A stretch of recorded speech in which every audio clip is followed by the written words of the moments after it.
Maya stared at the positive pregnancy test in her trembling hands, then at the threatening note that had just been slipped under her door.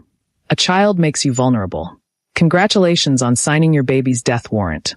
Someone knew she was pregnant before she'd even told Ji-hoon, and they were already threatening her unborn child.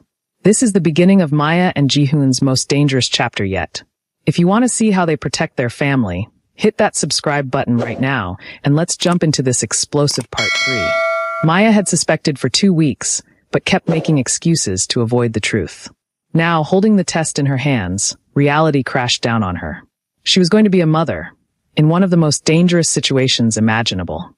But the threatening note changed everything. Someone was watching her closely enough to know about the pregnancy almost immediately. Maya's hands shook as she called Ji-hoon, who was in a business meeting across town. I need you home. Now. It's urgent. Ji-hoon heard the fear in her voice and left immediately, his security team rushing him back. When Maya showed him the pregnancy test, Ji-hoon's face transformed with joy, but only for a moment before he saw the note. His expression went ice cold, the old dangerous Ji-hoon flickering to life. Who delivered this? Maya shook her head. I don't know. It was just there when I came out of the bathroom. Ji-hoon immediately locked down their home, called his entire security team, and began reviewing camera footage. But whoever left the note had avoided all cameras perfectly.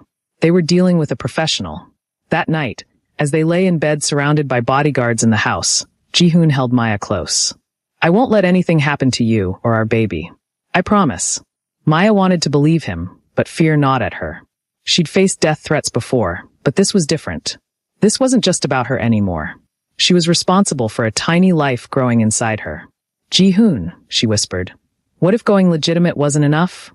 What if your past catches up with us anyway?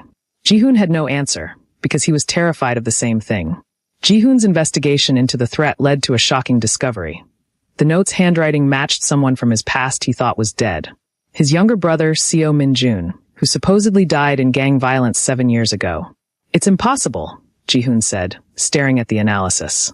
I saw his body. I buried him. But Kong, examining the evidence, looked troubled. Boss, what if it wasn't him you buried? What if someone helped him fake his death? The implications were devastating. If Min-jun was alive, why had he hidden for 7 years? And why surface now to threaten Maya's baby? Ji-hoon decided they needed answers, so he did something he'd sworn never to do. He reopened his brother's grave. What they found inside confirmed their worst fears. The body wasn't Min-jun. It was a homeless man of similar build. Min-jun had faked his death, and everyone had believed it. Maya watched Ji-hoon process this betrayal, seeing the pain etched on his face. Why would he do this? Fake his death and let you suffer. Ji-hoon's voice was hollow. Min-jun always hated our father's empire. He wanted out, but father wouldn't let him leave. Maybe faking his death was the only way. But that didn't explain the threat. 2 days later, they got their answer when Min-jun called Ji-hoon's private number. Hello, brother. Surprised I'm alive. Ji-hoon's hand tightened on the phone. Why, Min-jun? Why let me think you were dead for 7 years? Min-jun's laugh was bitter. Because I needed to escape father's shadow. But now you're building something new, something better. And I can't let you succeed where father failed. This family is cursed, Ji-hoon. Everything we touch turns to blood and violence. Your American wife thinks she can change that, but she's wrong. That baby will be just another victim of the Seo family curse. The line went dead, leaving Ji-hoon and Maya staring at each other in horror. They weren't just fighting an enemy. They were fighting Ji-hoon's own brother. The threats escalated over the next week. Anonymous messages, near-miss accidents, and constant surveillance. Ji-hoon wanted to hide Maya in a secure location until they found Min-jun, but Maya refused. I won't live in fear and I won't hide. That's not who I am. They argued for hours until finally Maya made a shocking announcement. I'm going back to America until the baby is born. Not because I'm running away, but because I'm being strategic. Your brother can't threaten me as easily there, and my mother can help with the pregnancy. Ji-hoon looked devastated. You're leaving me? Maya grabbed his face. I'm protecting our child. There's a difference. You stay here, find your brother, and end this threat. I'll be safe with my family. Then we come back together stronger. Ji-hoon hated the plan, but couldn't argue with the logic. Mrs. Seo, surprisingly, agreed with Maya. She's thinking like a mother now, protecting her child above everything else. That's exactly what she should do. The night before Maya's flight, Ji-hoon held her close. What if something happens while you're gone? What if I can't protect you from across the world? Maya smiled sadly. Then I'll protect myself. I've done it before. But Ji-hoon, promise me something. Don't become the old you while I'm gone. Don't let your brother pull you back into darkness. Ji-hoon promised, but Maya saw the doubt in his eyes. At the airport, their goodbye was heartbreaking. As Maya's plane took off, she looked down at Seoul, wondering if she'd made the right choice. In her gut, something told her that leaving Ji-hoon alone to face his brother was a mistake. But it was too late now. The plane was already climbing into the clouds, taking her and their unborn child to safety, or so she hoped. With Maya gone, Ji-hoon threw everything into finding Min-jun. What he discovered shook him to his core. Min-jun had spent 7 years building his own criminal network, specifically designed to destroy everything the Seo family had created. He'd allied with all of Ji-hoon's old enemies, including former members of Lee Tae-min's organization. Min-jun's plan was elaborate. Systematically destroy Ji-hoon's legitimate businesses, frame him for new crimes, and force him back into the criminal underworld. He wants to prove that we can never escape father's legacy, Kong explained. He's trying to destroy you to save you from yourself. Ji-hoon finally tracked Min-jun to an abandoned warehouse where they'd played as children. The confrontation was explosive. Why are you doing this? Ji-hoon demanded. I built something better, something father never could. Why destroy it? Min-jun's eyes were wild with pain and anger. Because it's a lie. You think you've changed? You think marrying some American woman and opening hotels makes you different? You're still father's son. The violence, the blood, it's in our DNA. That baby Maya's carrying? It'll be cursed just like us. Ji-hoon's fists clenched. You're wrong. Maya showed me that we can break the cycle. We can be better. Min-jun pulled out a gun. Then prove it, brother. I'm going to force you to choose. I'm going to attack everything you love until the old Ji-hoon comes back. The one who solved problems with violence. The one who wasn't weak. The brothers stared at each other across the warehouse. One trying to escape their father's shadow, the other convinced escape was impossible. I won't fight you, Min-jun, Ji-hoon said quietly. You're my brother. I love you. Min-jun's hand shook on the gun. Love? Father loved us too. And look what that love created, monsters. He fired, but deliberately missed. Next time I won't miss. Next time I'm coming for your wife and child. Then you'll have no choice but to be who you really are. As Min-jun disappeared, Ji-hoon realized Maya had been right. Leaving him alone was a mistake. Because without her, the darkness was creeping back in. In Chicago, Maya tried to settle into a normal life, but nothing felt right. Her mother fussed over her pregnancy, while Jennifer helped prepare a nursery. But Maya couldn't shake the feeling that Ji-hoon needed her. Her instincts were confirmed when she started receiving coded messages from Kong. Ji-hoon was changing, becoming harder and colder as he hunted his brother. The man she'd married was disappearing, replaced by the crime boss he used to be. I have to go back, Maya announced to her shocked family. Her mother grabbed her arm. Maya, you're 5 months pregnant. You can't go back to that war zone. But Maya was determined. Mom, I left to protect our baby, but I'm realizing that the biggest threat isn't physical danger. It's Ji-hoon losing himself. Our baby needs a father, not a monster. I have to bring him back from the edge. Jennifer tried reasoning with her, but Maya had made up her mind. She booked a flight back to Seoul, against everyone's advice. On the plane, Maya felt the baby kick for the first time, a reminder of why this mattered so much. When she landed in Seoul, Kong was waiting with devastating news. Mrs. Seo, the boss has done something terrible. In trying to find Min-jun, he's hurt innocent people. He's becoming exactly what his brother said he would. Maya's heart sank. Take me to him. Now. She found Ji-hoon in his office, surrounded by maps and intelligence reports, his eyes hollow and cold. When he saw her, shock registered on his face. Maya? You shouldn't be here. It's not safe. Maya walked right up to him, ignoring the bodyguards. Look at me, Ji-hoon. Really look at me. Do you recognize the woman standing in front of you? Ji-hoon's expression cracked slightly. Maya, I'm doing this for us. For our family. Maya shook her head.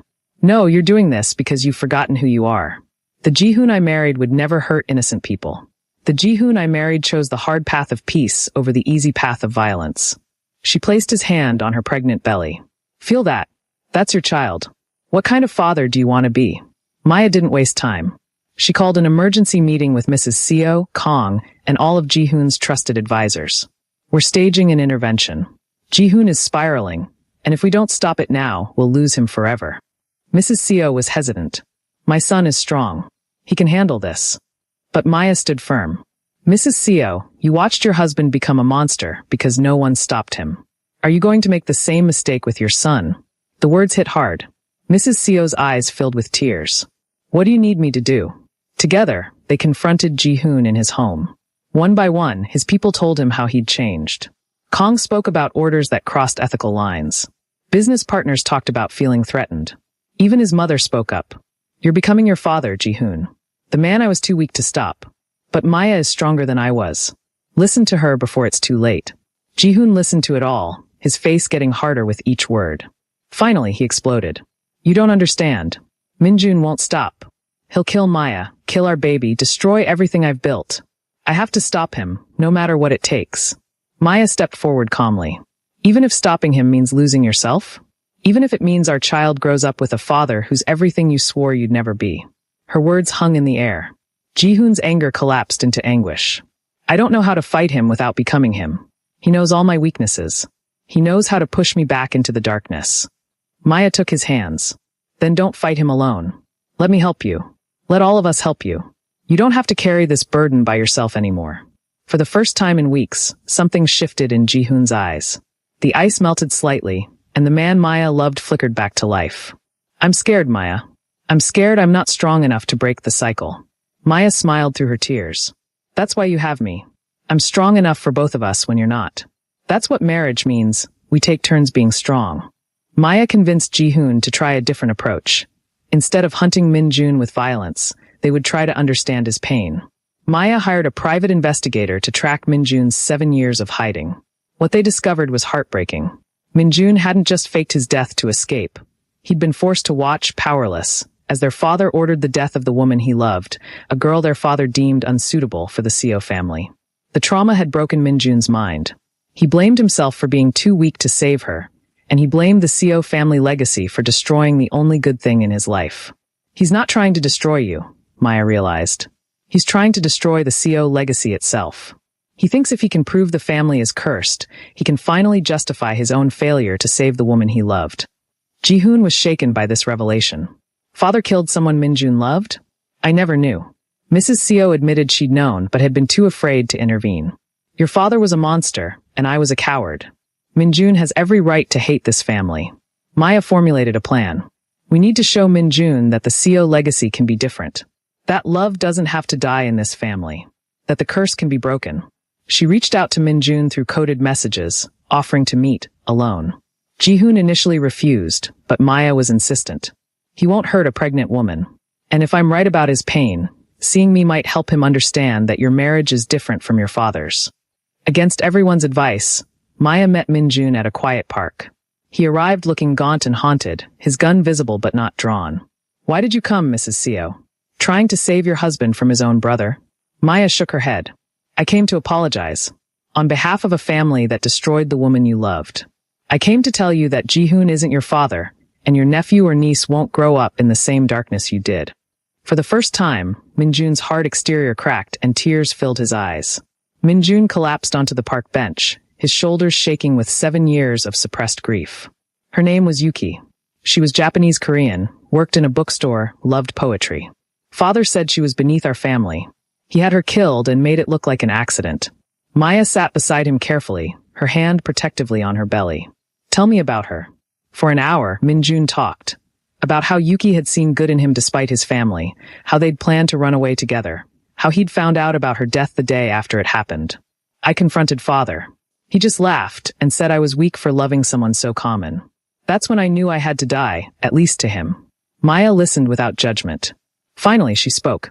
Min-jun, what happened to Yuki was evil. Your father was evil. But Ji-hoon isn't. He rejected everything your father stood for. He chose me even though his whole world told him I was wrong for him. He's breaking the curse you think is unbreakable. Min-jun looked at her with tormented eyes. But what if he's just pretending? What if the darkness is still there waiting? Maya met his gaze steadily. The darkness is always there. In all of us. The difference is choosing not to let it win. Ji-hoon chooses that every single day. And when our baby is born, we'll teach them the same thing. That they can choose who they become. Something shifted in Min-jun's expression. You really believe that? That we're not defined by our blood? Maya nodded. I believe it with everything I am. And I think part of you believes it too. Or you wouldn't have let Ji-hoon live all these months when you had plenty of chances to kill him. Min-jun was silent for a long moment. Then he pulled out a folder. These are all my plans to destroy Ji-hoon's empire. Every attack, every scheme. Take them. Help him prepare. Maya took the folder carefully. What will you do now? Min-jun stood, looking lighter somehow. I don't know. But maybe I'll try to believe what you believe. That the curse can be broken. As he walked away, Maya called out, Min-jun, your nephew or niece should know their uncle. When you're ready, our door is open. Min-jun paused but didn't turn around. He just nodded once before disappearing into the crowd. Min-jun's information revealed a shocking truth. There was a third player in the game. A corrupt prosecutor named Han Sang-woo had been manipulating both brothers, feeding Min-jun false information to keep the conflict alive. Han had been one of their father's victims years ago and wanted revenge on the entire Seo family. He's been playing us, Ji-hoon realized, studying the documents. Every attack I thought was Min-jun was actually Han using my brother as a scapegoat. Maya's strategic mind kicked in. Then we need to expose him. But we need Min-jun's help to do it. Getting the brothers to work together was Maya's toughest challenge yet. The first meeting was tense, with years of pain and betrayal hanging between them. I don't trust you, Min-jun said to Ji-hoon. And I don't forgive you for becoming everything father wanted you to be. Ji-hoon's jaw tightened. I don't forgive you for faking your death and letting me grieve for 7 years. But Maya's right, we're stronger together than apart. And Han needs to pay for using our pain against us. Slowly, painfully, the brothers began working together. They planned an elaborate sting operation to catch Han in the act of orchestrating violence. Maya coordinated everything, despite being 7 months pregnant and exhausted. Mrs. Seo watched in awe as Maya brought her fractured family back together. You're remarkable, daughter. Your healing wounds I thought were permanent. The trap worked perfectly. Han was caught red-handed ordering an attack and was arrested with overwhelming evidence. As police took him away, he screamed at the Seo brothers. You're still your father's sons. This changes nothing. But looking at Ji-hoon and Min-jun standing together, not as enemies but as brothers beginning to heal, Maya knew Han was wrong. Everything had changed. That night, the extended Seo family gathered for dinner. Ji-hoon, Maya, Mrs. Seo, Min-jun, Kong, and Jennifer who'd flown in for support. It was awkward and emotional, but it was a start. As Maya felt the baby kick, she realized this was what breaking generational curses looked like. Messy, painful, but ultimately worth it. Maya was in her 8th month when complications arose. The stress of recent events had triggered early labor. Ji-hoon rushed her to the hospital, terrified. It's too soon. The baby isn't ready. The doctors worked to stop the labor, and after hours of tension, they succeeded. But Maya had to stay on complete bed rest for the final month. Ji-hoon barely left her side, working from the hospital room, his entire empire on pause. You should go handle business, Maya said weakly. I'm fine here. Ji-hoon shook his head. Nothing is more important than you and our baby. The business can wait. During those weeks, something beautiful happened.